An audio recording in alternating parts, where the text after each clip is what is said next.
Je n'aurais jamais imaginé que le cadeau le plus cher de ma vie, 50 000 €, deviendrait l'instrument de ma propre humiliation devant la porte de mon fils la veille de Noël. Avant de continuer, abonnez-vous à la chaîne, activez la cloche, car nous avons de nouvelles histoires chaque jour.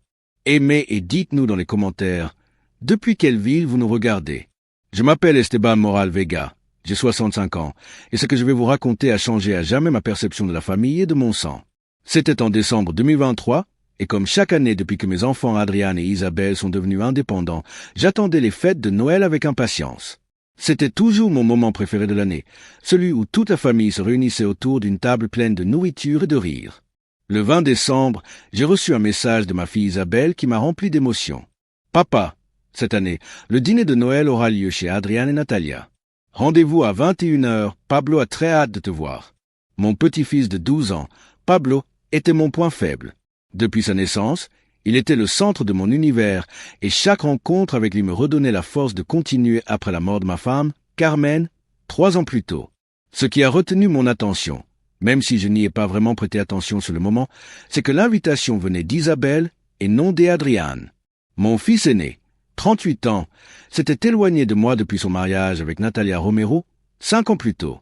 Au début, j'ai attribué ce changement à l'évolution naturelle d'un homme qui fonde sa propre famille, mais avec le temps, j'ai compris qu'il y avait quelque chose de plus profond. Isabelle, ma fille cadette, 34 ans, avait toujours été ma confidente. Elle était architecte et vivait seule dans un appartement que je l'avais aidé à acheter.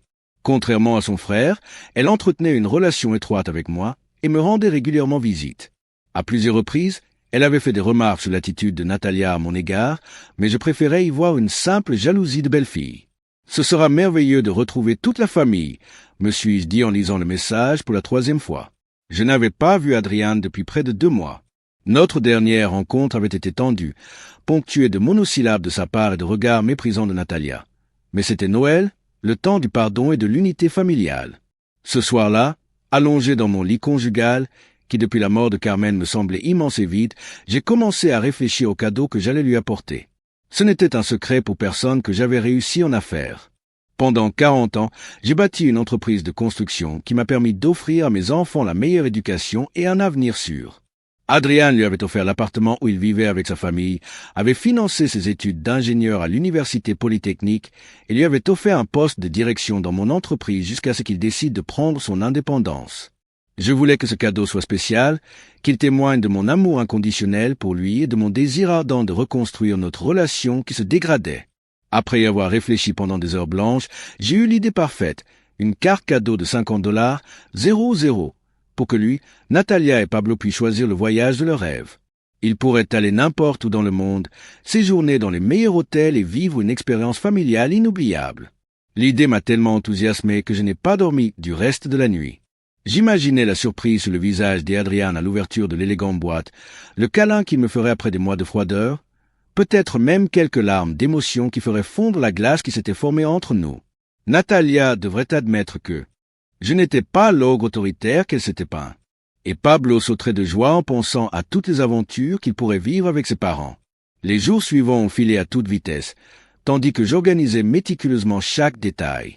Je me suis personnellement rendu à la Banco Santander, où j'avais mon compte principal depuis 20 ans, et j'ai parlé au directeur de l'agence, Don Miguel Herrero, pour lui expliquer précisément ce dont j'avais besoin.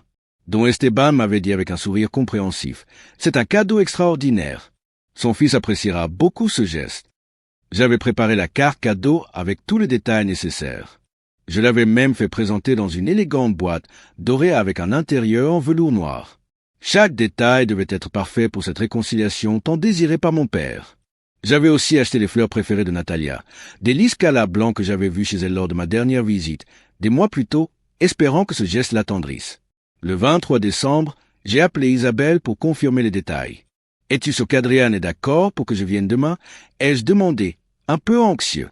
Sa réponse m'a rassuré. « Bien sûr, papa, c'est Noël, on passe du temps en famille. » Mais maintenant, en repensant à ces conversations, je me rends compte que sa voix était légèrement tendue, comme s'il cachait quelque chose qu'il n'osait pas me dire directement. Cette dernière nuit avant le réveillon de Noël, en contemplant la boîte dorée sur mon bureau, je me suis permis de rêver d'un avenir différent. Un avenir où Adrian et moi serions redevenus le duo père-fils que nous formions avant l'arrivée de Natalia.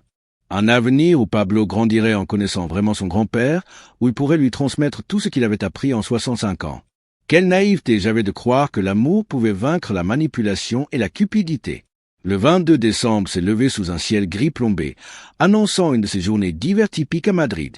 Je me suis levé tôt à 6h30 avec l'énergie d'un homme investi d'une mission importante. J'avais décidé que cette journée serait exclusivement consacrée à peaufiner chaque détail du cadeau qui allait transformer ma relation avec Adrián. Après un petit déjeuner léger composé d'un café noir et de toast à la marmelade d'oranges amères que préparait Carmen, je me suis dirigé vers le centre commercial Serrano, l'un des plus exclusifs de Madrid. Pendant le trajet en Mercedes classe E, je me suis remémoré les mots qu'Isabelle m'avait dit la semaine précédente lors d'un de nos déjeuners dominicaux. « Papa, Adrián n'est plus le même. Natalia l'a complètement transformé. » À l'époque, j'avais préféré ne pas m'attarder sur ses commentaires. En tant que père, on cherche toujours des excuses pour justifier le comportement étrange de ses enfants. Ce sont des adaptations normales du mariage, mais je dis, il mûrira et comprendra l'importance de préserver l'unité familiale. Mais maintenant, en route vers le centre commercial avec la détermination d'acier d'un homme cherchant à reconquérir l'amour de son aîné, ces mots résonnaient dans ma tête comme un avertissement que j'avais délibérément ignoré. L'agence de voyage haut de gamme, un univers exclusif, était située au 2e étage, parmi les boutiques de haute couture et les bijouteries que je fréquentais du vivant de Carmen et où nous profitions de petits luxes ensemble. La réceptionniste qui m'a accueilli, une élégante jeune femme nommée Patricia Ruiz, a semblé sincèrement impressionnée lorsque je lui ai expliqué la nature de ma demande. 50 000 €, c'est une somme vraiment extraordinaire, Monsieur Moral, m'a-t-elle dit en m'accompagnant à son bureau privé. Avec ce budget, sa famille peut découvrir des destinations que la plupart des gens ne voient que dans les magazines de luxe. Assise à son bureau en verre, elle ouvrait plusieurs catalogues exclusifs sur son ordinateur dernier cri. Les options étaient infinies et éblouissantes. Safari privé en Afrique, avec guide spécialisé, croisière de luxe en Méditerranée avec cabine présidentielle, circuit privé au Japon avec interprète personnel, complexe hôteliers exclusifs aux Maldives où chaque villa avait son propre majordome, expédition en Patagonie avec hébergement dans un hôtel 5 étoiles et colis. Chaque destination que Patricia me montrait alimentait mon fantasme de réconciliation. J'imaginais Pablo, les yeux brillants d'excitation, me parler des tigres et des éléphants d'Afrique, Adrián se relaxant pour la première fois depuis des années sous le soleil des Caraïbes, et même Natalia souriant sincèrement alors qu'elle profitait de spas luxueux et de soins exclusifs que seul l'argent peut acheter. Soyez totalement flexible, ai-je expliqué à Patricia avec le même ton déterminé que j'utilisais lors des négociations commerciales les plus importantes. Laissez-les choisir la destination, les dates, le type d'expérience, tout. C'est un cadeau de réconciliation familiale, vous comprenez? Elle hocha la tête avec cette compréhension professionnelle qui caractérise ceux qui travaillent avec des clients de haut niveau, mais je perçus autre chose dans son regard, comme si elle comprenait intuitivement le poids émotionnel de cette transaction de plusieurs millions de dollars. Le processus administratif était plus complexe que je ne l'avais anticipé. Nous devions coordonner les différents prestataires internationaux, garantir la validité mondiale de la carte, établir des conditions générales en plusieurs langues et mettre en place des systèmes d'assistance d'urgence 24h/24. Pendant que Patricia gérait ces détails techniques, je me promenais dans le centre commercial, observant d'autres familles se préparer avec enthousiasme pour les festivités de Noël. De jeunes parents portant des sacs remplis de jouets pour leurs jeunes enfants. Des grands-mères choisissant soigneusement des pulls pour leurs petits-enfants. Des couples plus âgés marchant bras dessous en choisissant des cadeaux pour leurs familles élargies. Chaque scène me rappelait ce que j'avais perdu depuis la mort de Carmen et ce que j'espérais retrouver avec Adrián et Pablo. Une vive mélancolie me transperça la poitrine en voyant un grand-père de mon âge porter sa petite-fille sur ses épaules tandis qu'elle riait de joie. Carmen aurait su parfaitement gérer cette situation compliquée avec Adrián et Natalia. Elle possédait ce don naturel de médiatrice entre nos enfants lorsque des conflits ou des malentendus surgissaient pendant leur adolescence. Nous, les hommes, sommes trop fiers pour notre propre bien, me disait-elle avec ce sourire entendu qui la caractérisait. Il est parfois nécessaire de faire le premier pas vers la réconciliation, même si nous ne sommes pas entièrement responsables du problème. Ces mots, dont je me souvenais parfaitement après 3 ans d'absence, m'ont donné la force émotionnelle de poursuivre mon projet de réconciliation pour Noël. À mon retour au bureau de Patricia 3 heures plus tard, tout était méticuleusement préparé. La carte dorée reposait élégamment dans un écrin de velours noir, accompagnée d'une brochure luxueusement imprimée expliquant toutes les possibilités offertes dans le monde. Elle comprenait de magnifiques photos de destinations exotiques, des descriptions détaillées d'expériences uniques et les coordonnées de concierges spécialisés sur chaque continent. Votre cadeau est vraiment exceptionnel, Monsieur Moral, me commenta Patricia en effectuant le paiement final. Je suis sûr que votre famille appréciera profondément la générosité et la délicatesse de ce geste. J'ai signé le chèque sans la moindre hésitation. 50 000 €. C'était une somme considérable, même pour quelqu'un dans ma situation financière, mais aucun prix n'était assez élevé pour me permettre de récupérer mon fils aîné. Sur le chemin de retour vers Las Rosas, je me suis arrêté chez le fleuriste Pétalo y Sueno que je fréquentais depuis des années. Doña Esperanza Martin, la propriétaire, me connaissait bien et proposait toujours les fleurs les plus fraîches de la ville. Don Esteban, quelle surprise de le voir si près de Noël, m'a accueilli avec sa chaleur habituelle. Je lui ai expliqué que j'avais besoin des plus beaux arômes blancs qu'elle avait à disposition. C'est pour ma belle-fille, ai-je expliqué tandis qu'elle choisissait soigneusement chaque fleur. Je veux qu'il soit parfait. Esperanza a souri d'un air compréhensif. L'amour familial mérite toujours les plus belles fleurs, dont Esteban. Ce soir-là, la carte cadeau et les fleurs étant prêtes sur la table de la salle à manger, j'ai appelé Isabelle pour lui faire part de mon enthousiasme. Sa réaction n'était pas exactement celle à laquelle je m'attendais. « Papa, es-tu vraiment sûr que c'est une bonne idée d'offrir quelque chose d'aussi précieux? Tu devrais peut-être d'abord évaluer l'accueil que tu reçois avant de remettre un cadeau aussi cher. » Ces paroles me troublèrent profondément. Isabelle est mon aînée. J'ai parfaitement le droit de lui témoigner mon amour inconditionnel, répondis-je avec une fermeté que je ne ressentais pas pleinement. Elle soupira bruyamment à l'autre bout du fil. Fais juste très attention. Papa, Adriana a été très influencée par Natalia ces derniers temps, et elle a une conception très particulière de l'argent et des relations familiales. Je raccrochai, légèrement perplexe, mais certainement pas découragé. Nous, les parents, connaissons nos enfants mieux que quiconque au monde, me dis-je avec conviction. Adrian avait été un enfant aimant, reconnaissant et respectueux tout au long de son enfance et de sa jeunesse. Cette essence fondamentale subsistait encore quelque part, simplement enfouie sous les inévitables complications de la vie d'adulte et les influences extérieures passagères. Dans les jours qui ont suivi l'achat de ce cadeau coûteux, mon esprit a commencé à fonctionner différemment, comme si j'avais regardé un film flou pendant des années et que quelqu'un avait soudainement modifié la mise au point. Les souvenirs des 5 années écoulées, depuis le mariage d'Adrian avec Natalia, ont commencé à se réorganiser dans ma tête, formant un schéma que je refusais d'admettre. Le mariage avait eu lieu le 15 septembre 2018, une cérémonie somptueuse à l'hôtel Villamagna, qui avait coûté plus de 80 000 € et que j'avais entièrement financé. Bien sûr, Carmen était décédée 8 mois plus tôt et je naviguais encore dans cette nébuleuse de deuil qui caractérise la première année de veuvage. C'est peut-être pour cela que je n'ai pas prêté suffisamment attention aux signes qui, 5 ans plus tard, se manifestaient avec une clarté cristalline. Je me souviens parfaitement du moment précis où j'ai rencontré Natalia. C'était lors d'un barbecue familial dans ma maison de campagne à Tolède en juillet 2017. Adrian me l'a présenté avec un mélange de nervosité et de fierté que j'ai d'abord interprété comme le comportement normal d'un fils présentant sa petite amie sérieuse au patriarche de la famille. Elle était indéniablement séduisante. Des cheveux châtains foncés, toujours parfaitement coiffés, des yeux verts qui semblaient photographier chaque détail de son environnement, et un sourire qui calculait soigneusement quand apparaître et quand s'estomper. « Alors, vous êtes le célèbre entrepreneur dont Adrian m'a tant parlé », avait-elle dit lors de notre première conversation, en me tendant une main parfaitement manucurée. J'ai entendu dire qu'il dirigeait une entreprise très prospère et qu'il avait accompli des choses impressionnantes dès son plus jeune âge. La façon particulière dont il prononçait les mots « prospère » et « accompli des choses » m'avait semblé étrange à l'époque, comme si chaque mot avait été délibérément choisi pour transmettre un message subliminal que je ne parvenais pas à déchiffrer complètement. Au cours des mois de notre relation, j'ai commencé à remarquer des transformations, subtiles mais constantes dans la personnalité de mon fils. Adrian avait toujours été un jeune homme naturellement extraverti. Il aimait me parler de ses projets professionnels, de ses idées novatrices pour développer son entreprise, de ses projets d'avenir ambitieux et familiers. Il adorait déjeuner avec moi le samedi pour discuter de stratégie commerciale et d'opportunités d'investissement, mais ces conversations stimulantes sont progressivement devenues plus sporadiques et superficielles. Adrian a commencé à répondre à mes questions sur son travail par de vagues monosyllabes. Il évitait mes invitations à déjeuner ensemble, et lorsqu'il a finalement accepté de me rencontrer, il semblait constamment distrait, comme si son esprit était ailleurs.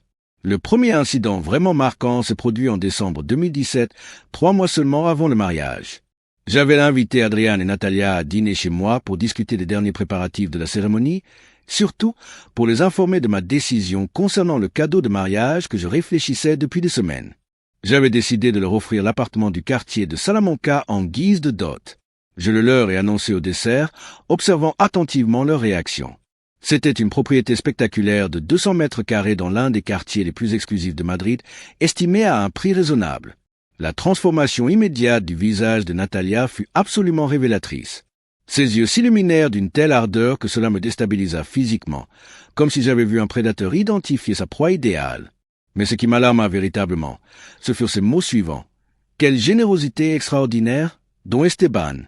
Je suppose que quelqu'un avec votre niveau de réussite financière n'aura aucun mal à continuer d'aider votre famille à l'avenir si nécessaire. » Ce n'était ni une question polie ni un remerciement sincère. C'était une déclaration calculée, une attente bien définie, une porte ouverte à des exigences futures qu'elle planifiait mentalement. Adrian avait semblé mal à l'aise face à la franchise de sa future épouse, mais, fait significatif, il n'avait absolument rien dit pour la contredire ou atténuer le sous-entendu mercantile de ses paroles. Cette nuit-là, après leur départ, je suis resté éveillé jusqu'à 4 heures du matin, analysant chaque détail de la conversation. Carmen était morte depuis 6 mois déjà, et je n'avais personne pour partager mes inquiétudes grandissantes quant aux véritables intentions de celle qui allait devenir ma belle-fille. Je me consolais en me disant qu'il ne s'agissait que d'un tract prénuptial normal et que tout se stabiliserait naturellement après le mariage officiel. Mon optimisme était totalement erroné. Les premiers mois après le mariage se sont déroulés dans une sérénité apparente que je reconnais aujourd'hui comme l'affirmation de Natalia dans sa nouvelle position stratégique au sein de notre famille. Mais vers la fin de 2018, environ 3 mois après notre lune de miel en Thaïlande, que j'ai également entièrement financé, les demandes financières systématiques ont commencé. Au début, elles étaient présentées de manière subtile et indirecte. Papa, Natalia a vu de magnifiques meubles anciens pour le salon principal, mais malheureusement, ils dépassent légèrement notre budget mensuel actuel. Puis, elles ont évolué vers des demandes plus directes et plus précises. Pourriez-vous nous aider à payer le nouveau prêt automobile? Le prêt que la banque nous a accordé ne couvre pas entièrement le modèle dont nous avons réellement besoin pour notre style de vie. Chaque demande financière était invariablement accompagnée de justifications élaborées et détaillées, mais Natalia était toujours au cœur de chaque décision financière importante. Natalia pense que ce serait un investissement judicieux à long terme. Natalia affirme que c'est absolument nécessaire pour notre avenir professionnel. Natalia est convaincue que nous devrions élargir nos horizons dans cette direction. Mon fils avait commencé à parler comme un ventriloque professionnel, répétant machinalement les paroles et les opinions de sa femme, sans jamais les remettre en question, sans offrir de perspectives personnelles originales, sans faire preuve de l'indépendance d'esprit qui avait caractérisé sa personnalité pendant les 30 premières années de sa vie. Le moment décisif qui a complètement changé ma perception s'est produit lors du baptême de Pablo en avril 2019. J'étais rayonnant de bonheur, tenant mon premier petit enfant dans mes bras pendant que le père González célébrait la cérémonie religieuse à l'église San Jerónimo El Real. Plus tard, lors de la célébration au restaurant El Coq, j'ai surpris une conversation entre Natalia et sa sœur née Cristina, ce qui m'a glacé le sang. « Soyez patiente et stratégique », disait Natalia à Cristina à voix basse, persuadée que je ne pouvais pas les entendre depuis ma position près du bar où étaient servis les cocktails. Le vieil homme était complètement seul depuis la mort de sa femme et avait accumulé une fortune considérable. Adrian est quasiment enfant unique en termes d'héritage, car Isabelle est une femme et ne compte pas vraiment pour les affaires importantes. Elle marqua une pause pour boire du champagne avant de poursuivre son analyse froide. Je dois juste le maintenir à la bonne distance émotionnelle pour qu'il n'interfère pas trop dans nos décisions, mais suffisamment près pour qu'il continue à nous ouvrir généreusement les yeux quand cela nous arrange. Les mots de Natalia me frappèrent avec la force dévastatrice d'un coup de marteau contre une vitre. Le 24 décembre 2023, l'aube se leva avec cette luminosité grisâtre caractéristique de l'hiver madrilène, où le soleil peine à percer les nuages épais qui annoncent une nuit glaciale. Je me suis réveillé à 5h30 du matin, non pas parce que j'avais réglé le réveil trop tôt, mais parce que l'anxiété et l'impatience m'avaient maintenu en éveil. Mon esprit était actif toute la matinée. La nervosité que je ressentais n'était pas celle d'un homme d'âge mûr inquiet d'une réunion sociale.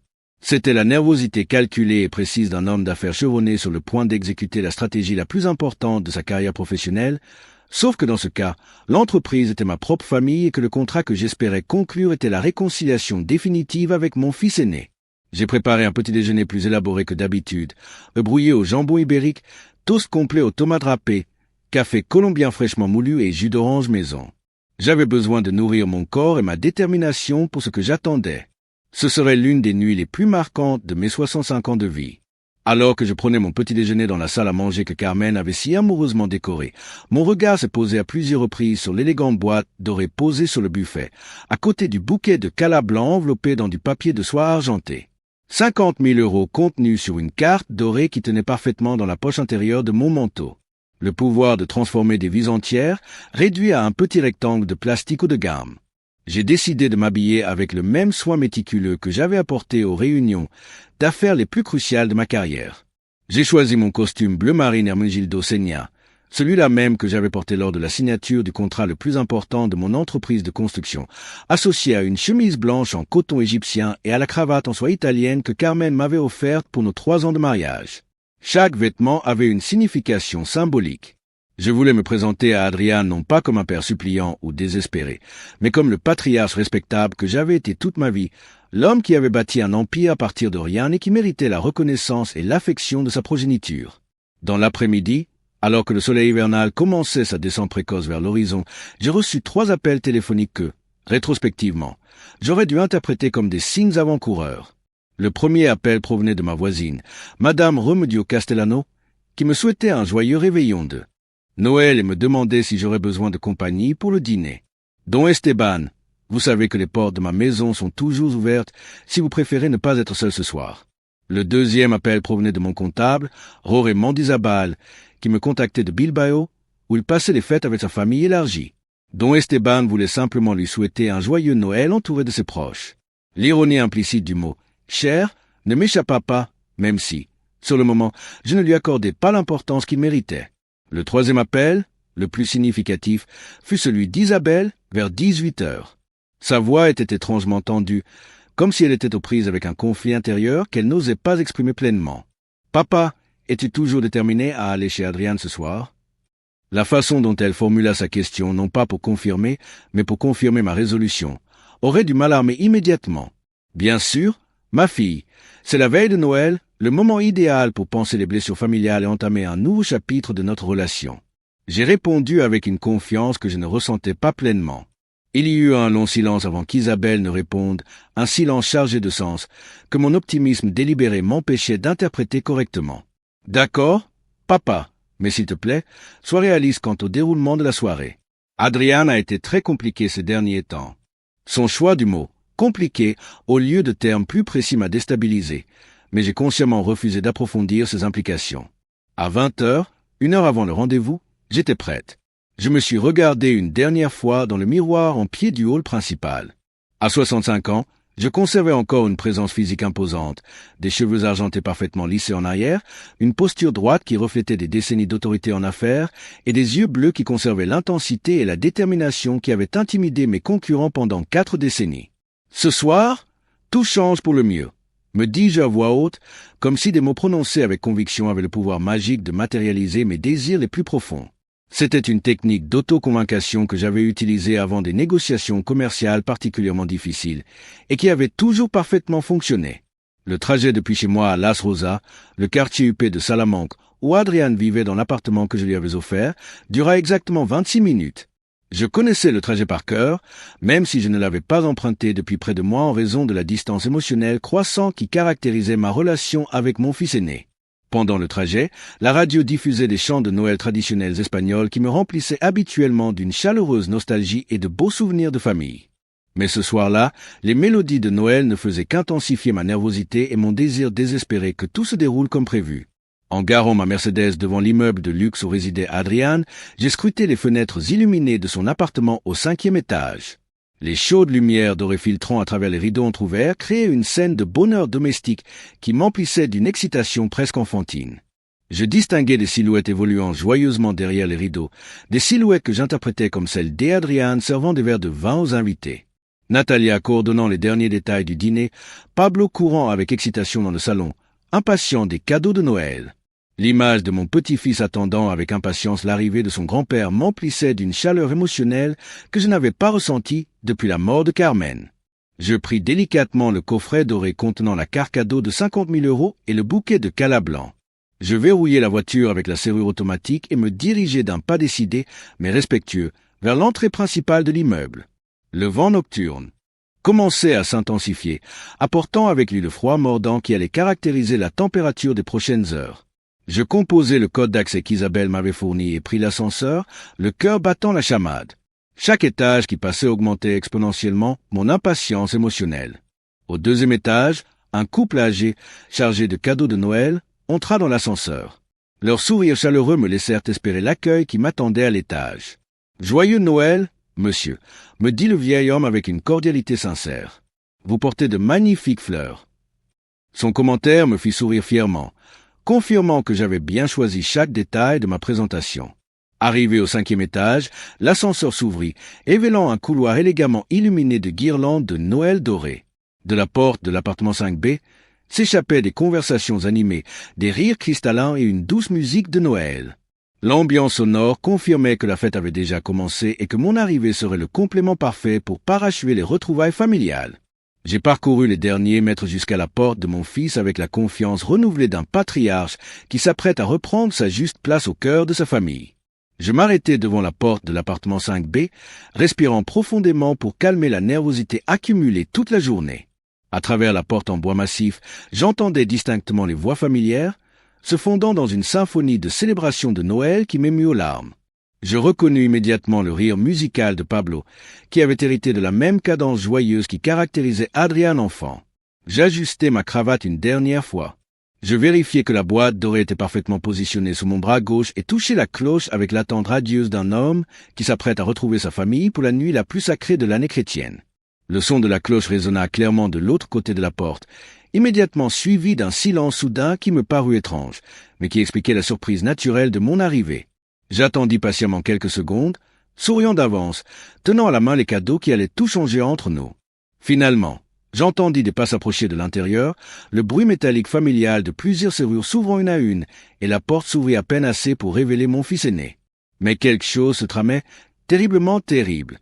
Les yeux d'Adrian ne laissaient transparaître aucune trace de surprise de Noël ni de joie filiale. Il y avait plutôt chez lui une froideur arctique qu'il n'avait jamais vue auparavant, une dureté cristallisée qui transformait les factions familiales en quelque chose de presque méconnaissable pour moi. Sa mâchoire était tendue comme une corde de piano, affinée à l'extrême. Ses lèvres serraient formant une ligne horizontale dénuée de toute chaleur humaine. Le plus troublant était sa posture. Il bloquait délibérément l'entrée de l'appartement, positionnant son corps comme une barrière physique entre moi et l'intérieur où se déroulait la fête familiale. C'était la position d'un gardien hostile, et non celle d'un fils recevant son père la veille de Noël. « Adrian, mon fils !» commençai-je d'une voix excitée, levant légèrement la boîte dorée vers lui en guise d'offrande de paix. « Joyeux Noël! J'ai apporté quelque chose de très spécial pour toi, pour Natalia et pour Pablo. » Ma voix se brisa légèrement sous l'émotion sincère que je ressentais en prononçant le nom de mon petit-fils. Mais Adrian m'interrompit brusquement, comme une gifle. Sa voix était rauque, chargée d'un poison qui semblait fermenter depuis des mois. « Qui t'a invité ici ?» Le monde s'est arrêté net. Les sons de Noël à l'intérieur continuaient comme une bande sonore cruelle, submergeant ma confusion totale. Il ne parvenait pas à assimiler ce qu'il venait d'entendre. Mon propre fils, mon aîné, le garçon qu'il avait chargé dans ses bras lors de ses premiers pas, me parlait comme un intrus dangereux. Un inconnu indésirable qui avait violé le caractère sacré de sa maison familiale. « Adrian, je suis ton père », articulai-je enfin d'une voix brisée par l'incrédulité absolue. Et Abel m'a invité. Il m'a dit qu'il m'attendrait pour le dîner de Noël. Je lui ai désespérément soulevé la boîte, comme si ce cadeau coûteux pouvait faire fondre comme par magie la barrière de glace qui s'était dressée entre nous. J'ai emporté 50 000 € pour voyager en famille, afin qu'ils soient heureux ensemble. Mais mentionner l'argent était une erreur tactique catastrophique, jusqu'à ce qu'il se transforme en pur granit. La confrontation. C'est ma maison et ici je décide exclusivement qui entre et qui ne l'est pas. Son accent brutal sur le mot émis était comme un poignard direct vers le cœur. La maison que j'avais achetée avec le travail obsessionnel de 40 ans souhaite, l'appartement qui avait légalement été transféré à son nom de cadeau de mariage, était maintenant utilisé comme arme psychologique contre moi. Derrière lui, il est apparu la figure de Natalia et pour la première fois en 5 ans de fausse courtoisie, je pouvais observer son vrai visage sans masque diplomatique. Ses yeux verts brillaient de satisfaction sadique. Comme si j'attendais ce moment depuis des années, la planifiant méticuleusement, savourant à l'avance chaque seconde de mon humiliation publique. Elle n'a pas prononcé un seul mot, mais sa présence physique a complètement soutenu l'agression verbale de son mari. Encore plus dérangeant, j'ai pu percevoir un sourire microscopique au coin de sa bouche. Si subtil que quelqu'un de moins observateur aurait pu le négliger, mais comme me révèle comme une confession complète de son rôle d'orchestration dans cette embuscade émotionnelle. Fils, s'il te plaît, je te supplie. J'ai essayé de raisonner désespérément, sentant comment la température de cette geôlière a commencé à pénétrer mon manteau de laine. C'est la veille de Noël, la nuit la plus sacrée de l'année. Nous sommes une famille. Nous avons des liens de sang qu'aucune discussion ne peut briser. Ma voix acquit un ton de supplication qui m'a embarrassé même à ce moment de crise. Où est Pablo?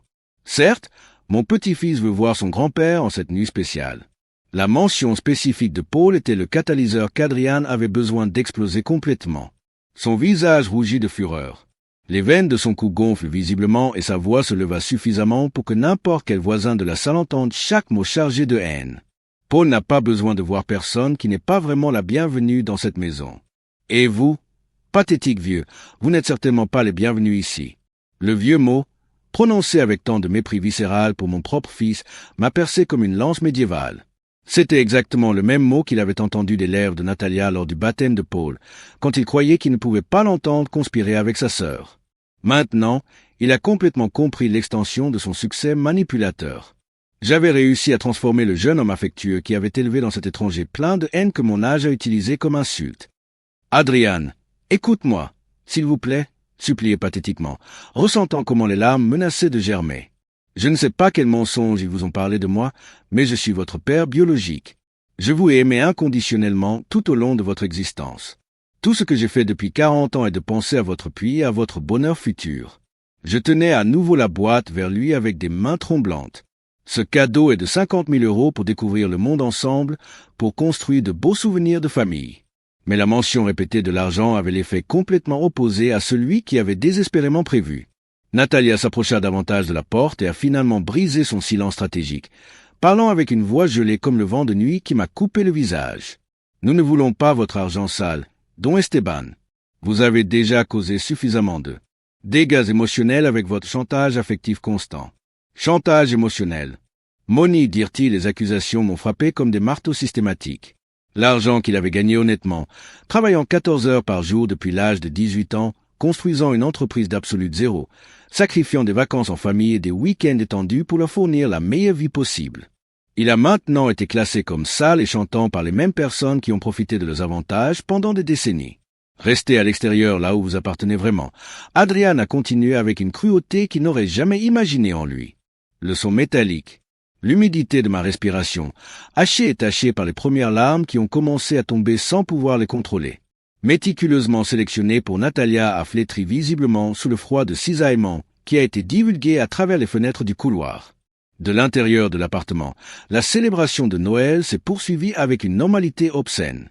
Il pouvait clairement distinguer la voix joyeuse de Paul pour demander quelque chose sur les cadeaux, suivie d'une réponse affectueuse de quelqu'un qui ne pouvait pas s'identifier complètement. La vie de famille a poursuivi son cours naturel comme si les 5 dernières minutes de confrontation brutale n'auraient jamais eu lieu. La chose la plus dévastatrice pourrait écouter des fragments de conversation qui ont révélé la présence d'autres invités, des voix qu'il n'a pas reconnues. Rire des gens qui avaient évidemment été considérés comme plus dignes de l'inclusion de Noël que le propre père de la famille. Adrian avait délibérément planifié une célébration complète sans moi, tout en lui permettant de croire que ce serait le bienvenu. L'ascenseur s'est ouvert à ce moment-là, révélant une famille complète qui est revenue d'une célébration précédente. Les parents, approximativement de l'âge d'Adrian, ont marché main dans la main tandis que leurs 2 jeunes enfants portaient des sacs cadeaux de Noël.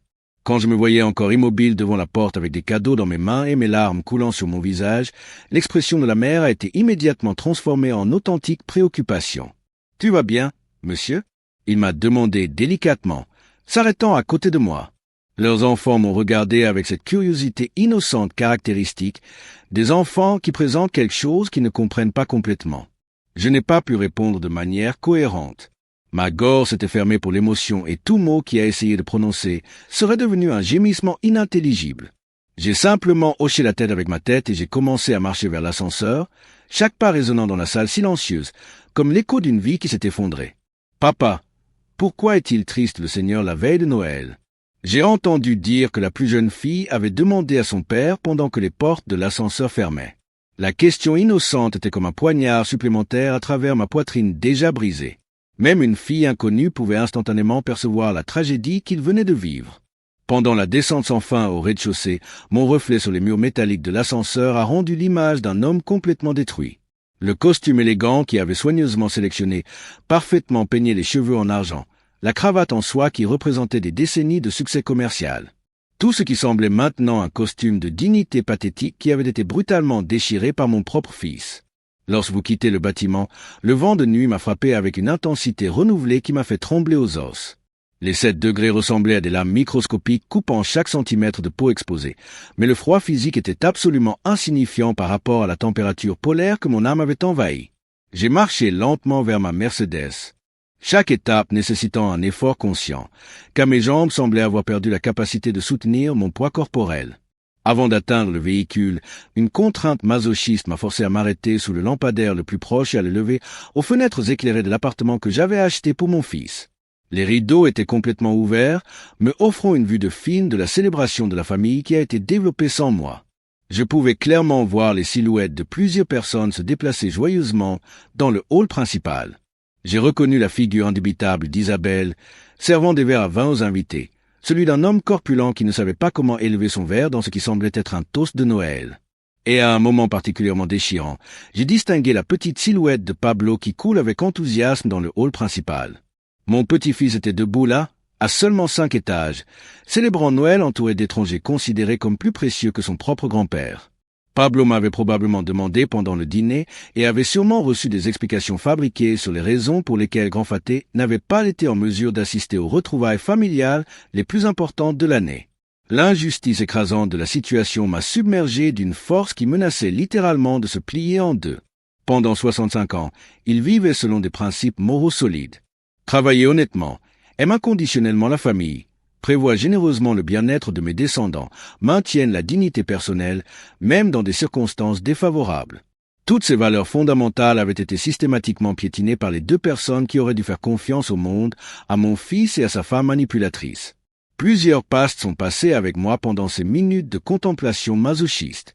Un couple âgé qui a marché sur le bras m'a regardé étrangement, me demandant sûrement ce qu'un homme élégamment habillé faisait, immobile sous un lampadaire par une nuit aussi froide, tenant des cadeaux de Noël, tandis que les larmes couraient librement sur son visage. Un groupe de jeunes qui sont revenus d'une célébration de Pronavina ont passé à rire et à parler animated, leur joie jeune contrastait brutalement avec ma désolation absolue. L'un d'eux m'a regardé directement et a commenté quelque chose à ses compagnons que je ne pouvais pas écouter complètement, mais qui a évidemment fait référence à mon état émotionnel visible. Mais la scène qui m'a marqué émotionnellement lorsqu'une famille complète, 3 générations, y compris les grands-parents, les parents et les petits-enfants, il s'est arrêté exactement devant le bâtiment d'Adrian pour ramasser un parent qui avait oublié quelque chose à la maison. J'ai observé fasciné comment les grands-parents ont été reçus avec des câlins effusifs de la part des petits-enfants, comme le patriarche de cette famille ont été traités avec le respect et l'affection que quelqu'un qui a consacré leur existence complète au bien-être de sa progéniture mérite. Cette démonstration involontaire de la normalité familiale m'a fait comprendre viscéralement l'ampleur exacte de ce qu'ils m'avaient volé. Ce n'était pas simplement un dîner de Noël annulé ou une discussion familiale temporaire. C'était la perte complète de mon identité en tant que père et grand-père, ma place fondamentale dans l'univers, ma principale raison d'avoir vécu ces 38 dernières années. Finalement, j'ai réussi à atteindre ma Mercedes, mais mes mains tremblaient si violemment à cause de la combinaison de traumatismes froids et émotionnels que je ne pouvais pas insérer la clé dans la serrure. La carte cadeau s'accrochait toujours à ma main droite, maintenant complètement trompée par mes larmes et commençant à se détériorer en raison de l'humidité nocturne. Je me suis assis sur le siège du conducteur sans allumer le moteur, permettant au rhume de la cabine de pénétrer progressivement tout temps, essayant de traiter cognitivement ce qu'il venait de vivre. Pour la première fois depuis des décennies, j'ai pleuré sans restriction, sans se soucier de maintenir la dignité ou le contrôle émotionnel que toute ma vie avait caractérisé. Ce n'étaient pas des sojas discrets et contrôlés, mais des gémissements primitifs qui sont sortis du plus profond de mon être brisé. J'ai pleuré pour la perte irrécouvrable de mon fils, pour la manipulation systématique que notre relation avait détruite, pendant les années gaspillées, croyant naïvement que l'amour paternel inconditionnel était suffisant pour garder une famille ensemble. Mais surtout, j'ai pleuré pour Paul, mon petit-fils, qui grandirait à écouter des mensonges faits de son grand-père, qui serait privé de l'amour et de la sagesse que je devais lui offrir, qui développerait probablement la même froideur calculante qui caractérisait sa mère et maintenant complètement infectait son père. Tout en étant assis dans l'obscurité glacée de ma voiture, observant les fenêtres illuminées où la vie de famille qui m'avait été prise a été développée, une transformation fondamentale a commencé à prendre forme en moi. La douleur déchirante, les 30 dernières minutes ont dominé lentement, ont commencé à cristalliser dans quelque chose de différent, quelque chose de plus dangereux pour ceux qui m'avaient sous-estimé si sérieusement. L'humiliation se transformait en détermination froide et calculée. Je suis resté assis à l'intérieur de ma Mercedes pendant près de 40 minutes, permettant au froid de pénétrer progressivement la cabine, tandis que mon esprit a méticuleusement traité chaque seconde de l'humiliation que je venais de vivre. Quelque chose d'extraordinaire se passait en moi. La douleur dévastatrice qui avait dominé la dernière heure a commencé à se transformer en clarté mentale qui n'avait pas ressentie depuis des années. C'était comme si des décennies d'expérience commerciale, de négociations complexes, de décisions stratégiques qui avaient construit un empire de nulle part soudainement convergé dans un moment de révélation absolue. L'humiliation que Adrian et Natalia venaient d'infliger n'avait pas été spontanée ou émotionnelle. Il avait été calculé, prémédité, spécialement conçu pour détruire ma dignité au moment le plus sacré de l'année chrétienne. Mais ils avaient fait une erreur monumentale. Ils avaient complètement sous-estimé qui ils attaquaient. Pendant 4 décennies, a construit une réputation commerciale basée sur la capacité de convertir des crises apparemment insurmontables en opportunités de croissance exponentielle. Il avait navigué sur les récessions économiques, les compétences impitoyables, les réglementations gouvernementales hostiles et les obstacles financiers qui auraient détruit les entrepreneurs moins déterminés. Je n'étais pas venu ici comme naïf, permissif ou incapable de répondre stratégiquement lorsqu'ils m'ont attaqué. J'ai allumé le moteur Mercedes et le radiateur a commencé à fonctionner, fournissant un contraste physique avec la froideur émotionnelle que j'avais commencé à maîtriser ma pensée. Pendant que j'attendais que le pare-brise se lève, j'ai sorti mon téléphone portable et verrouillé le contact qui changerait certainement le cours de cette histoire. Rodrigo Jiménez Ruiz, mon avocat personnel. Rodrigo avait été mon conseiller juridique au cours des 15 dernières années. Un professionnel méticuleux de 52 ans qui avait géré chaque transaction importante de ma carrière commerciale. Plus pertinent pour ma situation actuelle. Il savait exactement la structure complète de mon héritage. Chaque propriété, chaque compte bancaire, chaque investissement, chaque poids légal que Adrian avait reçu ou garanti de recevoir à l'avenir. Ils étaient les 10h40 à la veille de Noël, une heure absolument inappropriée pour contacter tout professionnel, mais cela n'a pas pu attendre après les festivités. L'humiliation qui venait de souffrir a nécessité une réponse immédiate et énergique. La ligne Telefonica sonnait 4 fois avant que Rodrigo ne réponde avec sa voix caractéristique, bien que évidemment surpris par le moment inhabituel de mon appel. Don Esteban, bonne nuit. J'espère que vous profitez d'une merveilleuse veille de Noël avec votre famille. L'ironie involontaire de ces paroles m'a presque fait rire amèrement. Rodrigo, je dois planifier une réunion urgente pour demain matin. C'est de la plus haute priorité. J'ai répondu avec une voix qui avait complètement récupéré sa fermeté commerciale habituelle. J'ai pu écouter de la musique de Noël en arrière-plan et des voix de famille, des preuves claires qu'il avait interrompu sa propre célébration de la famille, mais son professionnalisme impeccable n'avait jamais permis aux circonstances personnelles d'interférer avec les besoins de leurs clients les plus importants. Bien sûr, Don Esteban, est-ce urgence juridique spécifique? Son ton avait immédiatement changé professionnellement. Détecter une véritable urgence dans mon application. Je veux faire des changements substantiels et permanents dans ma volonté, ai-je expliqué avec une précision chirurgicale. Je dois également examiner immédiatement toutes les propriétés, comptes bancaires et investissements qui sont actuellement au nom d'Adrian ou qui l'incluent comme bénéficiaire. Le silence qui a suivi, mes mots s'est étendu pendant plusieurs longues secondes. Rodrigo me connaissait assez bien pour détecter quand j'ai parlé complètement sérieusement et mon ton n'a pas admis de question ou ne pas. Esteban, quelque chose de sérieux s'est produit avec Adrian absolument clair que je ne suis pas le bienvenu dans sa vie. On rapportait suffisamment de litiges familiaux pour comprendre les implications dévastatrices de ce que je demandais. Don Esteban, je comprends parfaitement sa douleur émotionnelle, mais ces décisions prises sous un stress extrême peuvent avoir des conséquences permanentes et irréversibles. Pourrions-nous envisager d'attendre après les festivités pour en discuter avec une plus grande sérénité? Je n'ai pas répondu avec une fermeté qui n'a pas admis la négociation. Demain à 9h du matin dans votre bureau.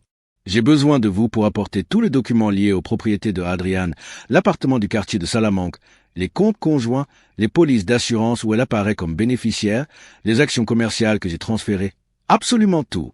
J'ai pu entendre comment Rodrigo a parlé brièvement avec quelqu'un en arrière-plan, s'excusant probablement auprès de sa famille d'avoir dû interrompre la célébration de Noël pour assister à une urgence professionnelle. Parfait, Don Esteban. Je serai préparé avec tous les documents nécessaires. Mais je dois légalement vous avertir que certains de ces changements pourraient générer des litiges complexes, surtout si Adrian décide de dire les modifications testamentaires. Un sourire gelé s'est répandu sur mon visage pendant qu'il envisageait cette délicieuse possibilité. Que vous essayez par tous les moyens. Il sera intéressant d'observer à quel point mon fils est courageux et combatif lorsqu'il n'a pas le soutien économique qu'il a toujours considéré comme garanti. Après avoir terminé l'appel avec Rodrigo, j'ai séjourné plusieurs minutes supplémentaires dans la voiture, organisant mentalement la stratégie complète que je mettrai en œuvre au cours des prochains jours. Ce ne serait pas une réaction impulsive basée uniquement sur la douleur émotionnelle. Ce serait un mouvement commercial calculé et méthodique, spécialement conçu pour enseigner à mon enfant les conséquences réelles et permanentes de leurs décisions. J'ai allumé le système de navigation et programmé l'itinéraire de retour à ma maison à Las Rosas. Pendant les 35 minutes du voyage de nuit, mon esprit a travaillé avec la précision d'un ordinateur, traitant les données financières. Chaque feu de circulation, chaque intersection, chaque kilomètre parcouru a servi à cristalliser ma résolution et à améliorer les détails de ma réponse. L'appartement où Adrian vivait avec sa famille, un cadeau de mariage à moi évaluant à 800 000 € le compte d'épargne qu'il avait établi pour lui à sa naissance, 120 000 € accumulés pendant 38 ans. Les actions de mon entreprise de construction qui avait graduellement transféré 300 000 € en valeur marchande actuelle, la police d'assurance vie où elle est apparue comme le principal bénéficiaire, 500 000 € garantis. Sa participation proportionnelle à la Casa de Campo de Toledo, 200 000 €. Le patrimoine testamentaire qui représentait environ 40% de mon total d'actifs, soit plus de 2 millions d'euros. En résumé, Adrian avait reçu ou légalement garanti près de 3 millions d'euros qu'il considérait le sien par la loi naturelle, sans jamais reconnaître le sacrifice monumental que chaque centime de ses fortunes représentait. Tout ce qui disparaîtrait en permanence de son avenir, tout comme il avait fait disparaître ma place dans le sien. Mais il y avait une pièce fondamentale dans cette équation qui a transformé ma stratégie de vengeance personnelle simple dans la véritable justice poétique. Isabelle, ma fille léale, qui avait tenté d'avertir mes manipulations de Natalia, qui avait maintenu notre solide relation malgré les pressions de la famille évidente, qui était probablement à ce moment précis, je souffrais émotionnellement à cause de l'humiliation dont il avait été témoin. Isabelle deviendrait l'héritière universelle de tout ce qu'Adrian perdrait. Chaque euro, chaque propriété, chaque investissement irait directement aux mains de ceux qui avaient prouvé qu'ils comprenaient le vrai sens de la fidélité familiale. En arrivant enfin chez moi à Las Rosas, j'ai garé la Mercedes et regardé les fenêtres complètement sombres de ma maison.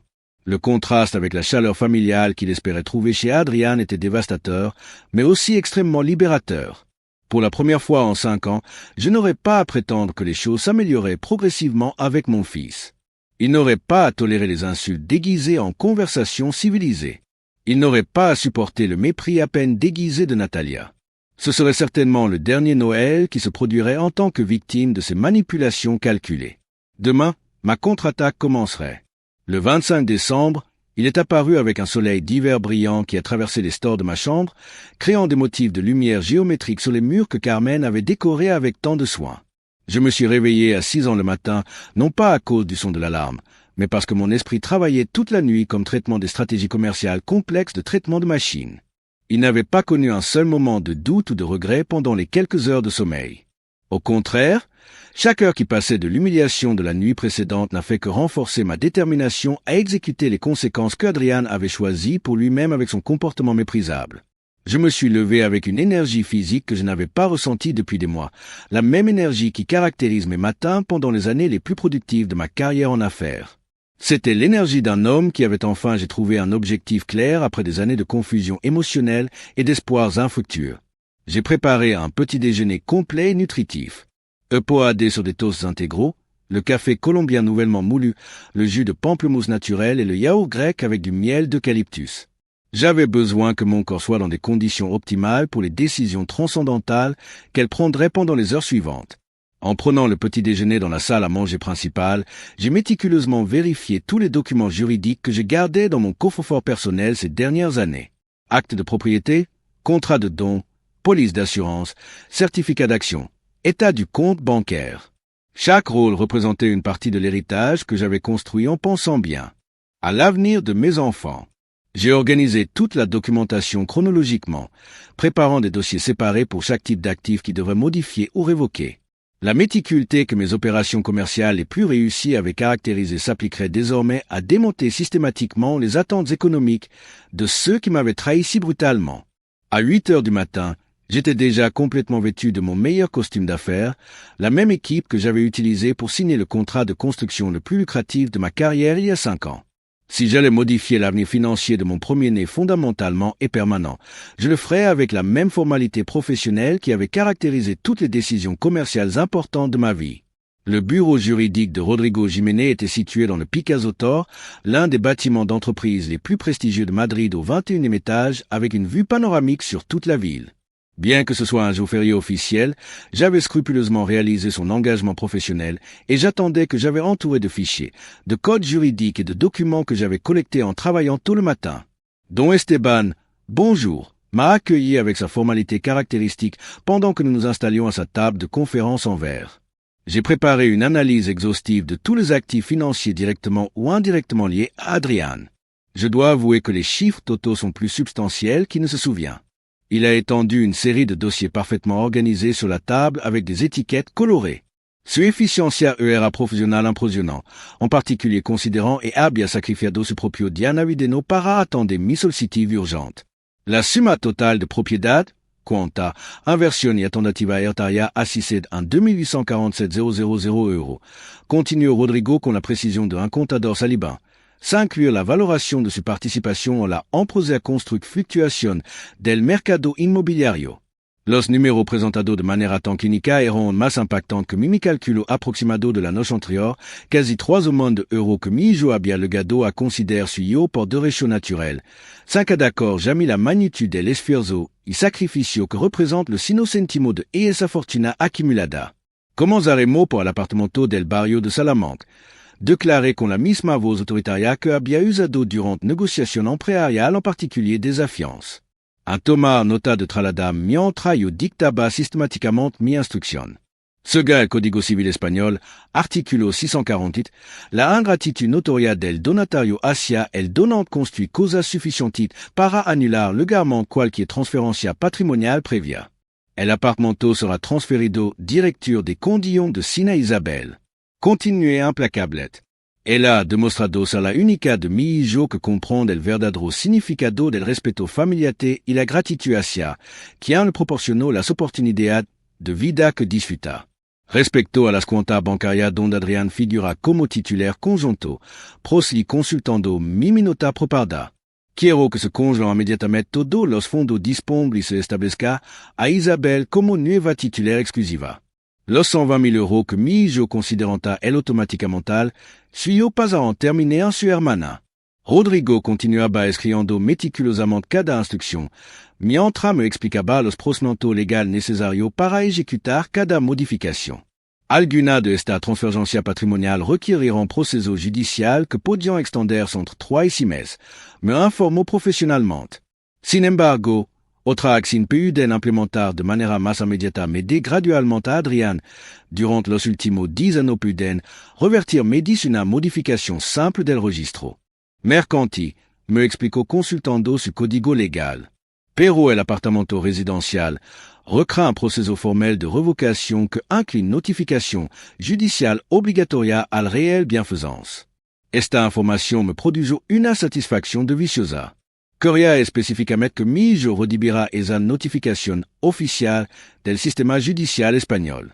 Quería que comprendiera exactamente las dimensiones legales de ello que había perdido como consecuencia directa de su comportamiento despreciable durante la nochebuena anterior. Cuánto tiempo calculamos antes de que Adrián soltara complementación de todos estos cambios patrimoniales? Pregunté con curiosidad estratégica. Considérons que les estamos en temporada navideña y que la mucha oficina gubernamental permanecen cerrada hasta el 2 de enero, me respondió Rodrigo consultando su calendario profesional. Probablemente comenzará a recibir las primeras comunicaciones a partir del 8 de enero. Para el 20 de enero tendrá un panorama excelo de su nueva situación financiera. Perfect esol proporcionaria quasi a me fino para disfrutar plenamente de ce supuesta victoria moral en de enfrentar las recercure económica real y permanente de sucie. Pero mi planificación estratégica no se limitaba exclusivamente a medida punitiva. También había desarrollado aspecto constructivo que implementar simultanément. Quiero establir un fideicomiso educativo específicamente para Pablo, le expliqué dénamdament a Rodrigo. 75 000 euros que Garanton 100 est en train de terminer su éducation universitaria, incluyendo estudios de posgrado, si así él lo decide. Esta decisión había cristalizado durante mi hora de insomnio post-humiliación.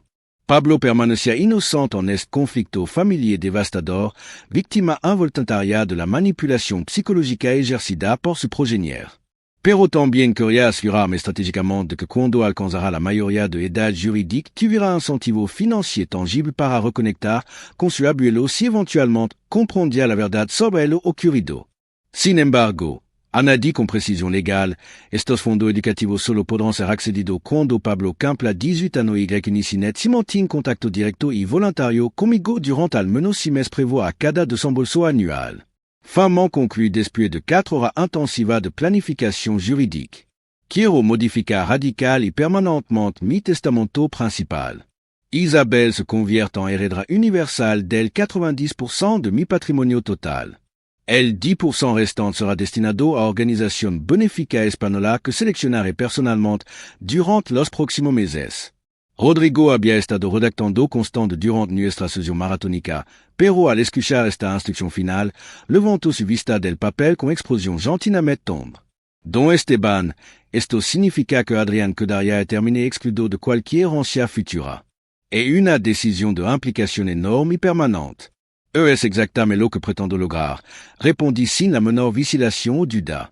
Mi hijo me comunicó muy claramente anoche que no soit bienvenido en su existencia.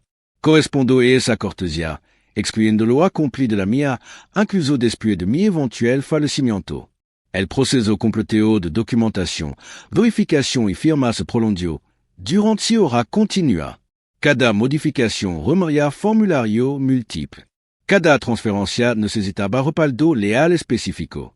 Cada cambio testamentario debía cumplir requisitos notariales exactos. Cuando finalmente concluimos toda la tramitación jurídica, sentí una satisfacción profunda que no había experimentado desde los días más exitosos de mi carrera empresarial. Había recuperado et en train de completar el control sobre mi patrimonio y mi futuro familiar. La justicia final comenzaba a materializarse. Los primeros días de enero de 2024 transcurrieron con una serenidad que no había experimentado desde antes de la muerte de Carmen. Por primera vez en ano despertaba cada mañana sin la ansiedad opresiva de preguntarme si Adrián me llamaría, si Natalia habría inventado alguna nueva excusa para mantenerme alejado de Pablo o sin emocional, disfrazada de visita familiar. Había establecido una rutina matutina que incluía lectura del periódico económico, ejercicio ligero a la terraza de mi casa y larga caminata por los jardines de las Rosas, mientras reflexionaba sobre décadas de recuerdo que ahora podía procesar sin el dolor constante de la traición familiar. El 28 de diciembre había invitado a Isabelle a cenar en mi casa para informarla oficialmente sobre los cambios testamentarios, que la conversión en mi heredera principal. Su reacción había sido exactamente lo que esperaba de una hija inteligente y emocionalmente madura. Papá no tenía idea de que había decidido lugar en el juego con las consecuencias legales. Me había dicho con lágrimas genuinas corriendo por su rostro. Pero después de presenciar personalmente cómo te trataron esa noche de Nochebuena, Adrián y Natalia se comportaron de una manera absolutamente imperdonable contigo. Su apoyo incondicional confirmaba que había tomado las decisiones correctas.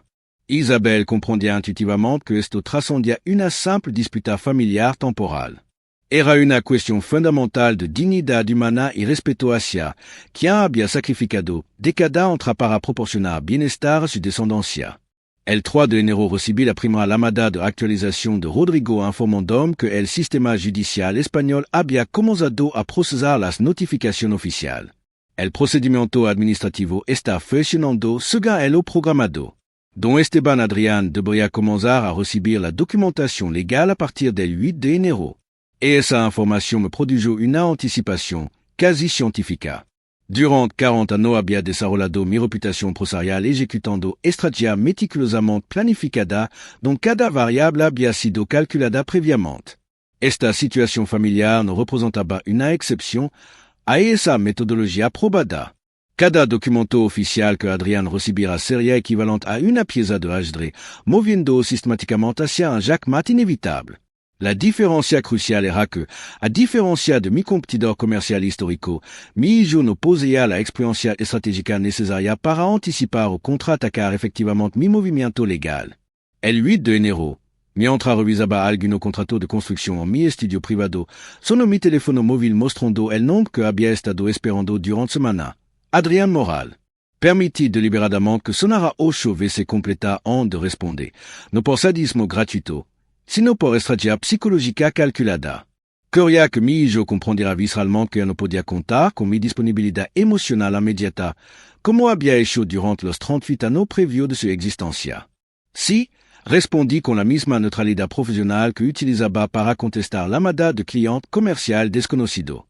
Lo que escuché del otro lado de la línea fue un sonido que no había percibido, desde que Adrián era un niño pequeño de 6 años que había roto accidentalmente el jarrón favorito de Carmen. Estaba sollozando incontrolablemente. No se trataba de lágrima discreta o emoción contenida, sino de espasmo profundo y desesperado que él hacía prácticamente ininteligible. Papá, por favor, necesito hablar urgentemente contigo. Logró articular entre convulsión respiratoria. Y tâcha es arrived. Ha llegado la notificación oficial del juzgado de primera instancia. Dice que va a revocar legalmente la donación del apartamento. Su voz se fragmentaba constantemente, transformando al hombre arrogante que me había humillado públicamente en Osbuenao. Un niño aterrorizado que acababa de descubrir que las acciones adultas generan consecuencia adulta permanente. ¿Y cuál es exactamente el problema con eso? Respondí manteniendo el mismo tono glacial que él había empleado conmigo durante nuestro último encuentro. ¿Existe alguna objeción legal específica que quiera plantear? Por favor, papá. Fue un error catastrófico. No quise decir absolutamente nada de lo que dije esa noche. Su histeria aumentaba exponencialmente con cada palabra pronunciada. Estaba bajo este extremo. Natalia y yo habíamos tenido una discusión terrible antes de que llegara. No sabía cómo manejar la situación. Ahí estaba la primera mención explícita de Natalia como factor contribuyente en su comportamiento despreciable. Pero después de 5 años, observando cómo él lo manipulaba sistemáticamente, las excusas que involucraban influencia externa llegaban demasiado tarde para generar cualquier tipo de compasión.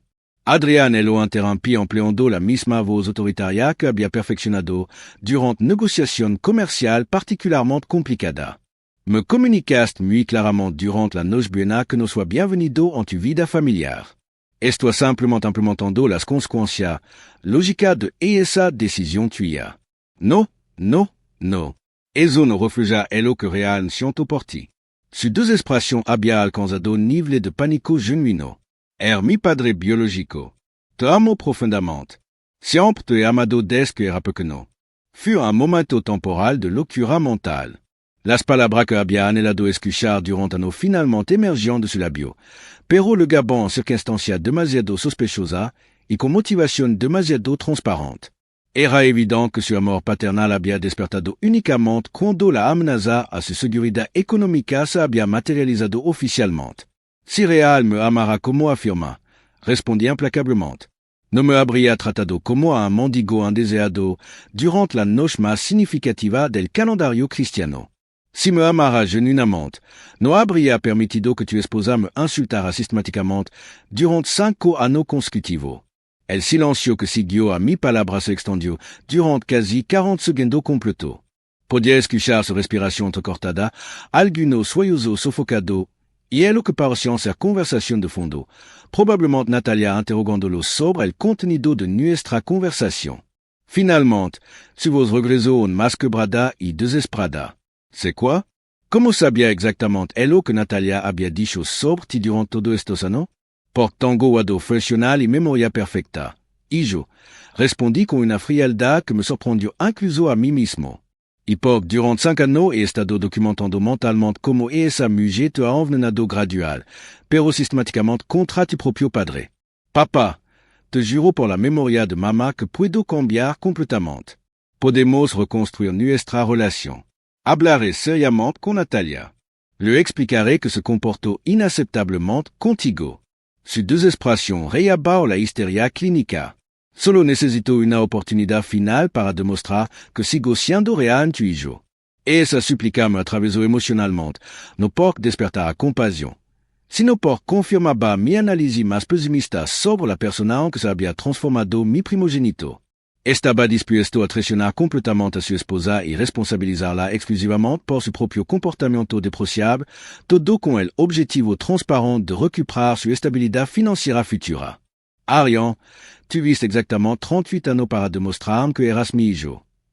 Respondí con una finalidad que me impactó por su propia determinación. Particularmente, tuviste 5 años completos desde tu matrimonio con esa manipuladora para establecer límites apropiados respecto al trato que ella me dispensaba. Pero puedo hacerlo ahora mismo. Puedo cambiar todo inmediatamente. Su voz se había degenerado en un lamento primitivo. Papá, sin el apartamento no tenemos donde vivir decentemente. Piensa en Pablo. Es tu único nieto. La mención calculada de Pablo representó su error táctico más grave y revelador. Utilizar a mi nieto como escudo emocional después de haberme impedido verlo durante la Nochebuena. Era una manipulación tan transparente y despreciable que casi me provocó risa amarga. Pablo es exactamente la persona en quien más estoy pensando, le respondí con una serenidad que contrastaba brutalmente con su histeria descontrolada. Estoy reflexionando sobre qué tipo de hombre adulto se convertirá después de observar cómo su padre trata a su abuelo paterno. Estoy considerando los valores fundamentales que le están enseñando sobre familia, respeto intergeneracional y gratitud básica. Entonces, ayúdanos a ser mejor. Ayúdame a convertirme en el padre que Pablo merece. Su súplica había adquirido característica patética. Retira todas las demandas legales, cancela los cambios testamentarios y te prometo solemnemente que todo será completamente diferente. Adrián, pronuncié finalmente, preparándome para verbalizar las palabras que cerrarían definitivamente este capítulo doloroso de nuestra vida. Tuviste oportunidad única en Nochebuena para demostrar que podía ser diferente. La desperdiciaste espectacularmente. Ahora debes vivir permanentemente con las consecuencias de las decisiones que tomaste esa noche. Papá, ¿no cortes la llamada? Por favor. Su grito final atravesó el teléfono con desesperación animal. Podemos solucionarlo. Podemos encontrar una manera de reparar todo esto. Pero ya no existía solución posible. Corté la comunicación, inmediatamente apagué el teléfono móvil. Por primera vez desde Nochebuena, sonreí con satisfacción genuina. La justicia había comenzado oficialmente. Durante los siguientes 4 días, mi teléfono se convirtió en un campo de batalla digital. Adrián desplegó una estrategia de acoso sistemático que incluía llamada cada 2 horas desde números diferentes, mensajes de texto con sílabante súplica patética y amenaza legal poco convincente, incluso correo electrónico enviado desde cuenta que no reconocía, probablemente perteneciente a amigos suyos que había reclutado para su campaña desesperada. Había bloqueado permanentemente su número principal, pero su persistencia obsesiva reaba en el comportamiento clínico. Los mensajes seguían un patrón psicológico fascinante que revelaba la desintegración mental progresiva de alguien que nunca había enfrentado consecuencia real por su acción. Las primeras comunicaciones fueron disculpas aptas. Papá, fui lo más ingrato del mundo. Perdóname. Por favor, te lo suplico. Luego evolucionaron hacia promesas grandilocuentes, imposibles de cumplir. Te garantizo que Natalia y yo comenzaremos terapia familiar inmediatamente. Transformaremos completamente nuestra actitud hacia ti. Finalmente degenerarán en amenaza legal vacía. Mi abogado dice que estos cambios testamentarios pueden ser impugnados por coacción emocional. Esto no terminará así. Cada mensaje no leído representaba una pequeña victoria personal. Por primera vez en 5 años yo controlaba absolutamente los términos de nuestra comunicación familiar, o más precisamente la ausencia total de ella. El 12 de enero, aproximadamente a las 7 de la tarde, Isabel llegó a mi casa con una explosión particularmente grave que no había observado desde el día del funeral de Carmen. Nos instalamos en el salón principal, donde su madre solía abordar mientras escuchaba música clásica, y mi hija me relató una situación que confirmaba mi peor predicción sobre la desarraigación del matrimonio de Adrián. Papá, necesito contar algo muy importante sobre lo que está ocurriendo con Adrián. Comenzó Isabel con voz cansada que refugiaba semana de tensión acumulada. Me ha estado presionando implacablemente para que interceda a su favor contigo. Me llama obsesivamente que atravesé cada día. Aparece en mi oficina de arquitectura sin previo aviso. Incluso se presentó en mi apartamento anoche a las 11h30 para suplicarme que te convenza de reconsiderar las decisiones legales. La imagen mental de mi hijo adulto, acusando sistemáticamente a su hermana menor para que él lo rescatara de las consecuencias de su propia acción, me llenó de una mezcla tóxica de desprecio y tristeza profunda, que era la confirmación definitiva de que había criado a un manipulador cobarde incapaz de asumir responsabilidad personal. ¿Cuál ha sido tu respuesta específica a esa presión? Pregunté, aunque la determinación su rostro me proporcionaba la respuesta. Le he repetido exactamente lo que tu me enseñaste cuando éramos adolescentes, que las acciones adultas generan consecuencias adultas y que un hombre verdadero debe enfrentarlas sin arrastrar a tercero inocente. Isabel suspiró profundamente antes de continuar con información aún más reveladora. Pero, papá, hay desarrollos adicionales que necesita conocer. Adrián y Natalia están experimentando conflicto matrimonial devastador por toda esta crisis financiera. Esta información capturó inmediatamente mi atención completa. Había anticipado que la explosión económica generaría tensión en su relación, pero no había calculado que se manifestarían tan rápidamente ni con tanta intensidad destructiva. Según lo que he podido observar durante las visitas forzadas de Adrián, continuó Isabel realizando comillas gestual. Natalia está absolutamente furiosa por con su propia palabra y no manejó apropiadamente la situación contigo. Pero lo más revelador y patético es que ahora ella lo responsabiliza completamente por haber perdido lo que denominaba su seguridad económica futura garantizada. Ahí estaba la confirmación explícita de lo que siempre había sospechado con certeza absoluta. Para Natalia, yo nunca había representado un suegro a quien tolerar diplomáticamente, sino una fuente de ingreso a administrar estratégicamente.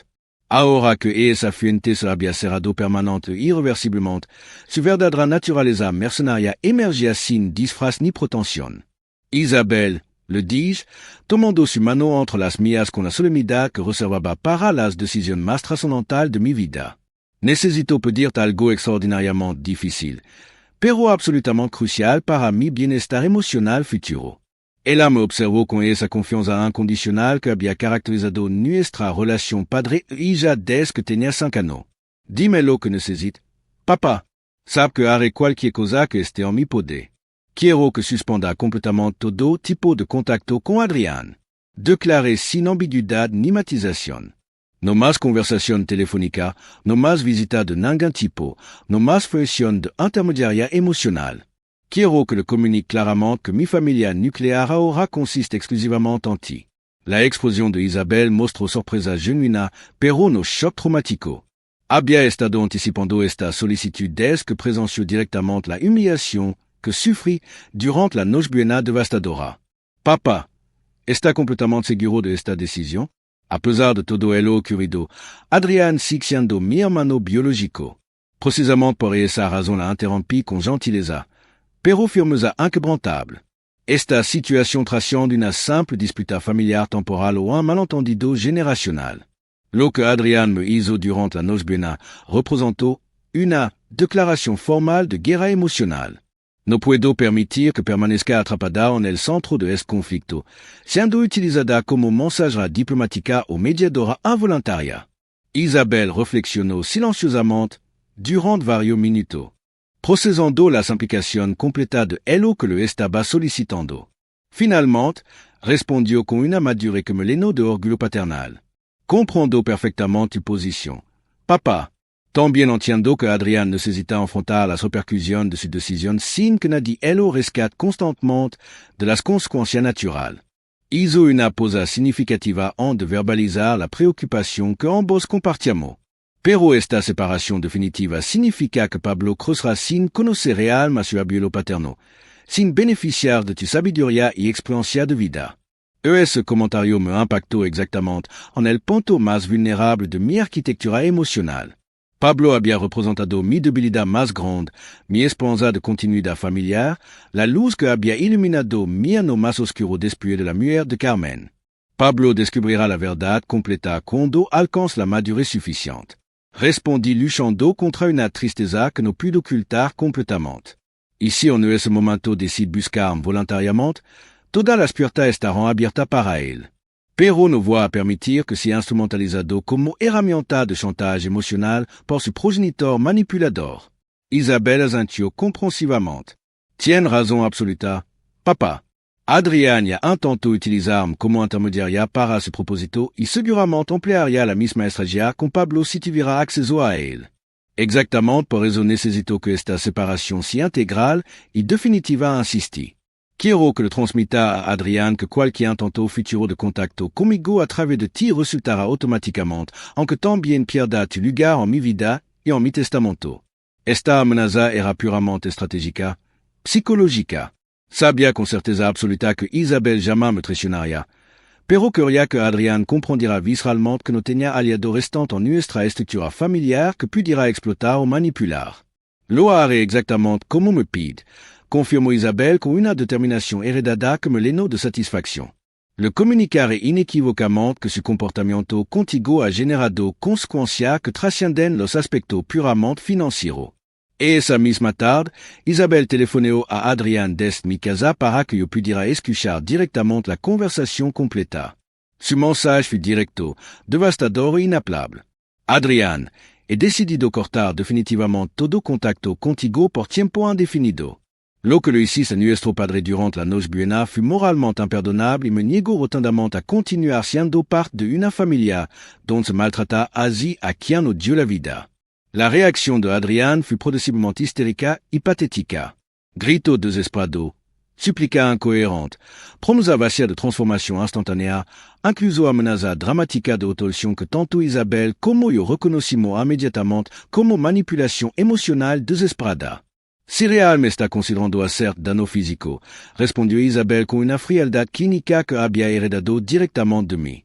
Contacta inmediatamente a un profesional de salud mental calificado, pero no empleé amenaza teatral para manipularme emocionalmente porque no funcionara. Cuando finalizó la llamada, nos abrazamos en silencio durante varios minutos. Era simultáneamente un abrazo de despedida a la familia que habíamos conocido durante décadas y un abrazo de bienvenida a la nueva realidad que construiríamos juntos libre de toxicidad y manipulación. Ahora somos exclusivamente nosotros dos, murmuré contra su cabello con una mezcla de melancolía y alivio. Siempre fuimos los más inteligentes y leales de esta familia, respondió con una sonrisa triste, pero genuinamente esperanzada. Esa noche, por primera vez desde la muerte de Carmen, no me sentí completamente solo en mi casa. Tenía una familia real, pequeña, pero auténtica. 8 meses después de aquella Nochebuena que cambió el curso de mi existencia, mi vida había experimentado una metamorfosis que jamais habría considerado posible a los 65 años. Era agosto de 2024 y mientras España se sumergía en el calor sofocante del verano mediterráneo, yo había encontrado una serenidad interior que no había experimentado desde los primeros años dorados de mi matrimonio con Carmen. Los procesos judiciales habían concluido exitosamente en mayo después de 4 meses de batalla legal que Rodrigo manejó con la precisión implacable que caracterizaba su trabajo profesional. Para junio, Adrián había perdido oficialmente y definitivamente el apartamento del barrio de Salamanca, todas las cuentas bancarias conjuntas, las acciones empresariales que consideraba suya y cualquier expectativa futura de herencia patrimonial.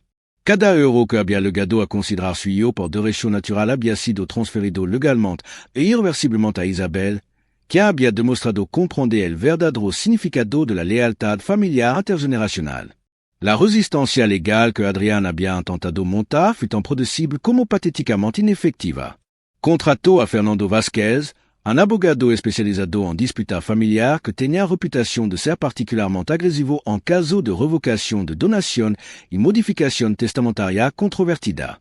Durant 3 meses intensivos habían desarrollado una estrategia legal que intentaba demostrar que mi decisión había sido tomada bajo influencia emocional indebida y que constituía un abuso de poder paternal que debía ser revertido judicialmente.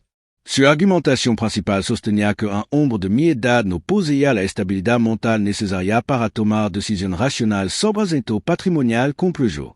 La audacia de esa estrategia me había resultado simultáneamente insultante y divertida. Presentaron testimonio de psicólogo contratado que argumentaban que mi acción evidenciaban deterioro cognitivo relacionado con el envejecimiento, incapacidad para evaluar objetivamente las relaciones familiares. Llegaron incluso al extremo despreciable de sugerir que Isabel me había manipulado sistemáticamente para beneficiarse económicamente de mi supuesta vulnerabilidad mental. Pero Rodrigo había anticipado meticulosamente cada uno de estos movimientos legal producibles. Habíamos documentado exhaustivamente mi estado mental mediante evaluación psicológica independiente realizada por 3 profesionales diferentes y poseíamos evidencia irrefutable sobre los años de manipulación que Natalia había ejercido sobre Adrián. Más importante aún, teníamos testimonio detalado de múltiples testigos sobre el comportamiento despreciable de mi hijo durante la noche buena, incluyendo vecinos del edificio que habían presenciado directamente mi humillación pública. La magistrada que presidió el caso, Carmen Ruiz Tagle, había sido especialmente contundente en su veredicto final. Este tribunal considera que el señor Esteban Moral ejerció legítimamente su derecho inalienable a revocar donación otorgada previamente a un hijo que demostró ingratitud grave, desprecio manifiesto y crueldad emocional hacia quien le había proporcionado beneficio económico sustancial durante toda su vida adulta. La sentencia no solo confirmaba legalmente la justicia absoluta de mi decisión, sino que establecía un precedente jurídico sobre los límites del comportamiento aceptable hacia los progenitores, independientemente de la circunstancia familiar específica o las influencias externas. Durante esos meses de transformación, Isabel había asumido un papel central en mi vida que trascendía completamente los aspectos económicos de su nueva situación patrimonial. Habíamos desarrollado una rutina de encuentro familiar que incluía almuerzo dominical en mi casa de Las Rosas, donde discutíamos desde política internacional hasta estrategia empresarial. Innovadora para expandir la empresa constructora que ahora ella heredaría íntegramente. Papá he estado investigando oportunidades de diversificación hacia proyectos de energía solar y eólica. Me había propuesto durante uno de nuestro almuerzo de julio. El sector de construcción tradicional está experimentando saturación competitiva, pero existen posibilidades enormes en infraestructura de sostenibilidad ambiental. Conversación como esa me proporcionaban un orgullo paternal que no había experimentado en años. Isabel no solamente había demostrado lealtad familiar inquebrantable, sino que poseía la visión empresarial estratégica y la inteligencia analítica que había buscado infructuosamente en Adrián durant décadas de frustration creciente. Pero la información más satisfactoria llegaba a través de canales indirectos que me mantenían informado sobre la desintegración progresiva del matrimonio de Adrián sin que yo tuviera que indagar activamente. Mi antigua secretaria, Mercedes Contreras, quien había mantenido amistad personal con alguna vecina del edificio donde vivía mi exijo, me proporcionaba actualización periódica sobre la destrucción de su vida familiar. Don Esteban me había informado Mercedes durante una conversación casual en junio, la señora del quinto piso comentant que se escuchan discusión absolutamente terrible desde el apartamento donde vivía Adrián. Aparentemente, Natalia lo culpa sistemáticamente por haber destruido su estabilidad económica futura, mientras que le reprocha constantemente haberlo manipulado para que maltratara a su propio padre. La ironía de esa situación era exquisitamente deliciosa.